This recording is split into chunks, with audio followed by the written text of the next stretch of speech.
just pulling into Meatheads Grill here off of Waters and Shrimp to see Jesse and to get some lunch. Hi everyone, it's Vanessa Valley from Parkbench, Fallingbrook, here with Jesse from Meatheads. So I just wanted to introduce you all to Jesse and hello. So how long have you opened the Meatheads in Fallingbrook? So we officially bought the place October 31st. We didn't do anything. We kept the name the same as it was, and we kind of just let it build organically. And then we had our grand opening December 1st, 2019? 2019 was our grand opening. The mayor came out, gave us our plaque welcoming us to the Orleans business community. We had a really good day, and then things just kind of skyrocketed from there. Awesome. Yeah. And why did you pick this location? So I was in construction sales and managed the residential side of a construction company, and my relationship with that, the company went bankrupt, and I was kind of sitting around. I'm like, well, what do I do now? I was, kind of tired of working in construction, and while I was working with that company, I developed a knack for sales and marketing. I was able, I did really, really well there, brought in a lot of business. And, I was talking to Chantal, and she was like, well, what you should do is you should get into something where whatever you're selling and marketing, that you can deliver. You don't have to depend on anybody else. So I was actually just literally sitting there on Kijiji, and I saw this for sale. So it was kind of just, pieces just fell together. It was just opportunity knocks, you answer the door. I came down here, I took a look at the place, I ate some of the food, and I was like, wow. I asked the guy, Josh, who I bought it off of, him, like, what have you done for marketing? Just trying to gather a little bit of information, and I just put a plan together, and I'm like, I think I could really do something with this. So I didn't have enough money to purchase the whole thing, so I called my best friend, one of my best friends. His name's Neil, and I said, hey, can I borrow some money? And he was like, what's it for? I said, well, I want to open up a little restaurant. And he was like, are you going to cook? I said, yeah. He goes, are you going to market it? I said, yeah. He goes, I'll be there in an hour. So he showed up with the money. We signed the papers, put the deal together that day, and we started the restaurant the next day. That's awesome. No experience, never. I worked as a dishwasher for a little bit, and I worked doing French fries. I was on the fryers at Fat Tuesdays in Canada, and that was the extent of my restaurant experience. So it was a lot. But you're doing good, because now you're at Rideau Center also. So we're at 27. York. Yeah, 27 York. When the pandemic, the pandemic changed so much for so many people, right?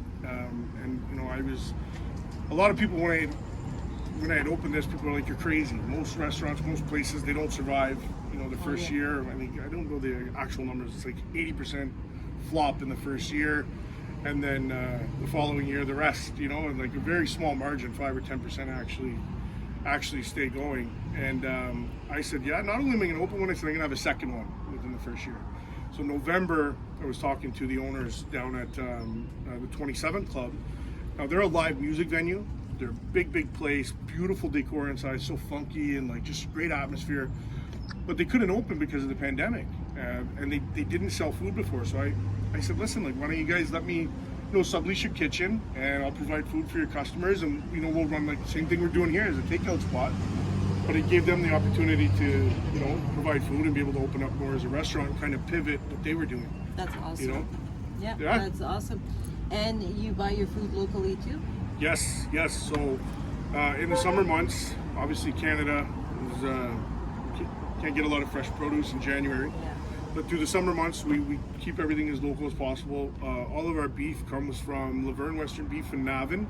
All of our pork comes there from there as well, and we get our chicken from, lately it's been Costco.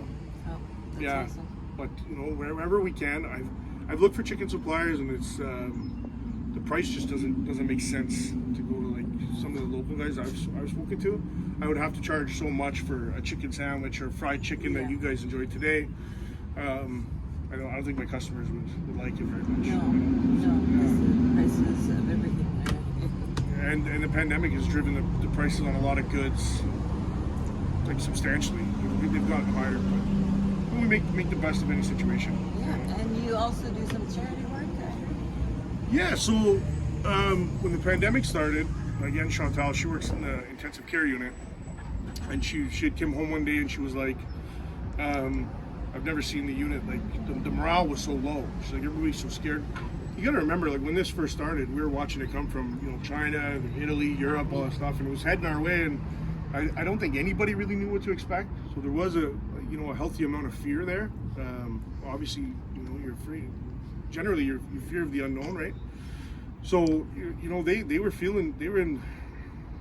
I mean, I don't want to say panic mode. Like these guys and girls are professionals, and what they've done since is man, it's been incredible how well like our healthcare professionals taking care of us. But they were in panic mode, and we decided to send them some lunch. I think we made like 200 cheeseburgers and fries, brought them down there, dropped them off. I got a call that night from Dr. Quadro Tang. He's I think he's the head of the ICU now there, and the Montfort as well. But he was like, man, like the morale changed like that. Like he's like, my staff are smiling, everybody's in a great mood. So he came up with a really, really great idea. It was hashtag feeding the front lines. And what he did was he started a GoFundMe. That GoFundMe made like $30,000 in the first week.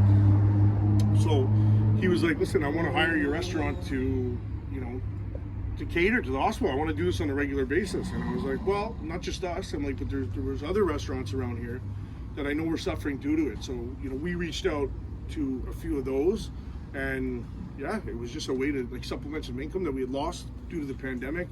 That GoFundMe was paying for them to. And you're helping other people. Yeah. In the meantime. Yeah, it was a win-win for everybody, and we were doing really well at the time.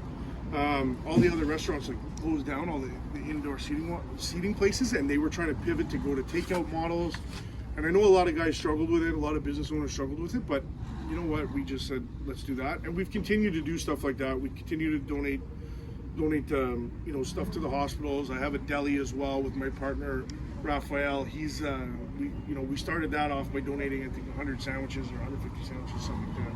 I don't remember the exact number, but it's a big deal for us to give back to the community, because we wouldn't have the success that we've had without the support from Fallingbrook and Orleans on a whole. Yeah, and it's all about giving back, really. 100%. Yeah. 100%.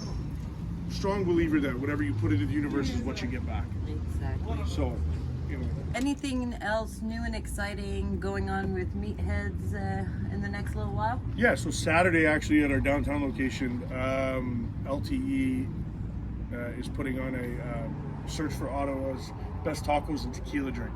Oh wow. So yeah, so we've got a 50-person patio down there. Tickets are sold out. That's pretty exciting, I think put our name in the mix.